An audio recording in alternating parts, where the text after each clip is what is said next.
எங்களை விட்டு இந்த நாளிலே கடந்து செல்கின்ற அருமை அங்கிள் சகோதரன் கிறிஸ்டோபர் ஊல்ராஜ் அவருடைய பிரியாவிடைக்காக அவரை வழி அனுப்பும் முகமாக இந்த இடத்திலே கடந்து வந்திருக்கின்ற உங்கள் யாவரையும் என் ஆண்டவர் மீட்பெரும் இரட்சகருமாகிய இயேசு கிறிஸ்துடைய இனிய நல்ல நாமத்தினாலே அன்போடு நாங்கள் இந்த ஆராதனையிலே பங்கு கொண்டு உங்களுக்கு வரவேற்கின்றோம்.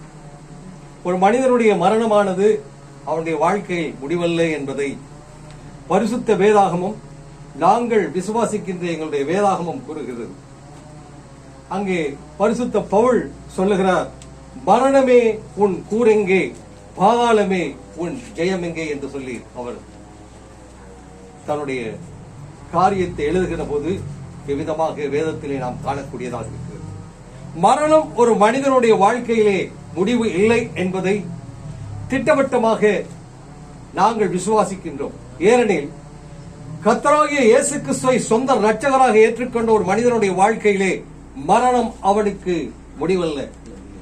இந்த சரீரப்பிரகாரமான இந்த மரணமானது இந்த பூமியை விட்டு கடந்து சென்று நாம் எங்கிருந்து வந்தோமோ, யாரை சந்திக்க வேண்டும், எந்த இடத்துக்கு கடந்து செல்ல வேண்டும் என்று சொன்ன அந்த விசுவாசத்தின் நோக்கத்தில் எங்கள் பிரயாணத்தை நாங்கள் மேற்கொண்டோமோ, அதனுடைய ஆரம்ப கட்டத்துக்கு இந்த மரணமானது நம்மை வழி நடத்துகிறது. மரணமே உன் கூரெங்கே, பாதாளமே உன் ஜெயமெங்கே. மரணமே, நீ என்னை விழுங்கிவிட முடியாது. பாதாளமே, உனக்கு சொந்தமாக என்னை நீ மாற்றிக்கொள்ள முடியாது.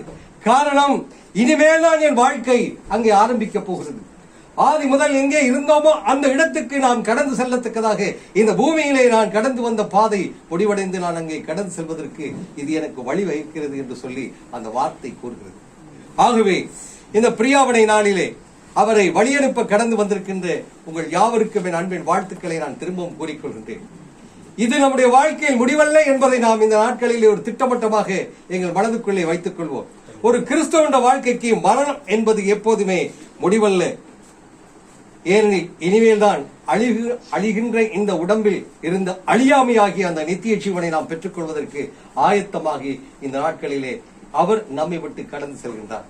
ஆகவே இவருடைய இந்த முன்னோடி பிரயாணமானது எதிர்காலத்திலே நாங்கள் எங்கே கடந்து செல்ல வேண்டும் என்பதை நிச்சயித்துக் கொள்வதோடு மாத்திரமல்ல, நாம் வாழ்ந்து கொண்டிருக்கின்ற காலகட்டத்திலே, நாம் வாழ்ந்து கொண்டிருக்கின்ற இந்த பிரயாணத்திலே, நாம் இந்த பூமியிலே செலவழித்துக் கொண்டிருக்கின்ற நாட்களிலே நாம் என்ன செய்ய போகிறோம், எப்படிப்பட்ட ஒரு நிலையிலே நாம் தேவனை நோக்கி போக போகிறோம் என்பதை நாம் இந்த நாட்களிலே முடிவு செய்ய வேண்டியவர்களாக இருக்கிறோம். ஆகவே இந்த அருமையான ஐயாவை, சகோதரனை அங்கல் என்று நான் வளமையாக அழைப்பேன். இவரை குறித்து ஒரு சில வார்த்தைகளை பேச கத்த எனக்கு இந்த நாட்களிலே ஒரு தருணத்தை தந்தபடியினால் ஒரு சில வார்த்தைகளை நான் பகிர்ந்து கொள்ள ஆசைப்படுகின்றேன். எனக்கு முன்னோடியாக இந்த இடத்திலே ஜபிக்கும்படியாக கேட்டுக்கொண்ட போது அருமை சகோதரன் தேவதாஸ் அவர்கள் அவரை குறித்து ஒரு சாட்சியோடு ஒரு சிறு காரியத்தை அங்கே ஜபத்திலே அவர் கூறியதை நாம் கேட்டோம். நான் ஒரு முறை இவ்விடத்திலே சொன்னேன், நீங்கள் ஆயத்தப்படுங்கள், நீங்கள் போக வேண்டிய இடத்துக்கு கொண்டு போய் விடலாம் என்று. உடனே அவருக்கு கோபம் வந்து என்னை பார்த்தார், இப்படி புடைத்து பார்த்து, நான் போக மாட்டேன் என்றார். ஏன் இதை நான் சொல்ல வருகிறேன் என்றால், இந்த இடமானது ஒரு அடைக்கலப்பட்டினமாக இருக்கிறது. அங்கே ராம்தவத்திலே கீழையாத்திலே இருந்த வேதத்திலே நாம் பார்க்கின்ற ஒரு அடைக்கலப்பட்டினம். அங்கே ஒரு கோவில், அதாவது ஆலயம் இருக்கும். அந்த ஆலயத்திலே 2 கொம்புகள் இருக்கும். எவ்வளவு பெரிய ஒரு பாவம் செய்தவனாக இருந்தாலும், எவ்வளவு பெரிய ஒரு கொலைகாரனாக இருந்தாலும், எல்லாரும் தள்ளப்பட்டவனாக இருந்தாலும், அந்த ஆலயத்துக்குள்ளே சென்று அந்த கொம்பை பிடித்துக் கொண்ட உடனே அவனை அதற்கு பிறகு யாருமே பழிவாங்க முடியாது, அவனை நியாயந்திருக்க முடியாது. இவர் இங்கே வந்து ஏறதால ஒரு 15 வருடங்களுக்கு மேலாக இருக்கும் என்று நான் கணிப்படுகிறேன். ஏனெனில் நான் பழகிய காலத்தில் அதிகமாக அவர் கூறியதைப் போல எப்போதுமே வேதம் வாசிப்பார், ஜெபிப்பார். நாங்கள் விசுவாசிக்கின்ற இந்த கடைசி காலத்தின் தீர்க்கதரிசியுடைய செய்தியை அங்கே அவர் வாசித்துக் கொண்டிருப்பார். எந்த அளவிலே அவருடைய அது அவருக்கு கற்பனை திறன் இருந்ததோ எனக்கு நான் அறியேன், ஆனால் வாசிப்பார்.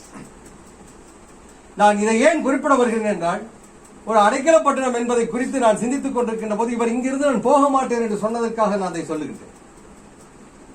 ஆகவே இந்த காலவேளையிலே என்னோட ஒரு சகோதரி தூர இடத்திலிருந்து பிரயாணம் பண்ணி வந்து கொண்டிருக்கின்ற போது அங்கே அவர்கள் போய் சாப்பிடுவதற்காக ஒரு ஹோட்டலிலே சாப்பிட்டுக் கொண்டிருக்கும் போது எங்கே போகிறீர்கள் என்று அந்த முதலாளி கேட்கின்ற போது ஒரு சொன்னார்களாம், இப்படி ஒரு மரண வீடு என்று சொல்லி. அப்போது அந்த முதலாளியானவர் இந்த வார்த்தையை கூறியிருக்கிறார், அங்கே செல்கிறவர்கள் அங்கே கனகாலமாக இருப்பார்கள், அங்கே பராமரிக்கப்பட்ட பின்பு அவர்கள் மிகவும் அன்பாக கவனிப்பார்கள் என்று சொல்லி ஒரு சாட்சியை அவர் சொல்லியிருக்கின்றார். ஆகவே நான் சிந்தித்தது சரியானது என்பதை அந்த சகோதரி இந்த கால வேளையில் எனக்கு சாட்சியாக சொன்னார்கள். ஆகவே இந்த அருமையான ஐயா எல்லாவற்றையும் விட்டு இந்த வீட்டிலே கடந்து வந்திருந்தார்.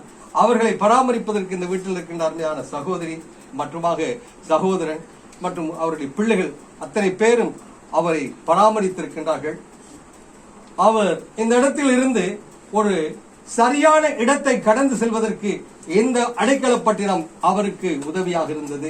காரணம், அவர் விசுவாசித்த செய்தியும் அவர் பெற்றுக்கொண்ட அந்த ஞானஸ்தானமும் அந்த கர்த்தராகிய இயேசு கிறிஸ்து. இவர் கர்த்தராகிய இயேசு கிறிஸ்துவினுடைய நாமத்திலே ஞானஸ்தானத்தை பெற்று கர்த்தராகிய இயேசு கிறிஸ்துவை சொந்த ரட்சகராக ஏற்றுக்கொண்டு இந்த பட்டணத்திலே இந்த இடத்திலே அவர் இருந்து இன்று அவர் தேவ சமூகத்துக்கு கடந்து சென்றிருக்கின்றார் என்று நான் விசுவாசிக்கின்றேன். ஆகவே இவரை நாம் ஒரு நாள் சந்திப்போம் என்கின்ற அந்த நிச்சயம் நமக்கு உண்டு. ஆகவே நான் ஆரம்பத்தில் சொன்னதை போல் மரணமே உன் கூரங்கே, பாதாளமே உன் ஜெயமெங்கே என்று சொன்ன அந்த வார்த்தையின்படி மரணம் ஒரு மனிதனுடைய வாழ்க்கையிலே முடிவல்ல என்பதை இந்த நாட்களிலே நாம் நிச்சயித்துக் கொள்வோம். அந்த மரணத்தை ஜெயம் கொள்ள கர்த்தராகிய இயேசு கிறிஸ்துவை நாம் சொந்த ரட்சகராக ஏற்றுக்கொள்வோமே, ஆனால் நிச்சயமாக அந்த மரணத்தை ஜெயங்கொள்கின்ற அந்த வழியை நாம் கண்டடைவோம். எனக்கு பின்னாலே தேவ செய்தியை கொண்டு வருகிற அருமையான ஊழியக்காரர் அதை குறித்து பேசுவார் என்று நான் விசுவாசிக்கிறேன். இப்போது நாங்கள் அடுத்த பாடலை பாடி தேவனுடைய வார்த்தைக்காக கடந்து செல்வோம்.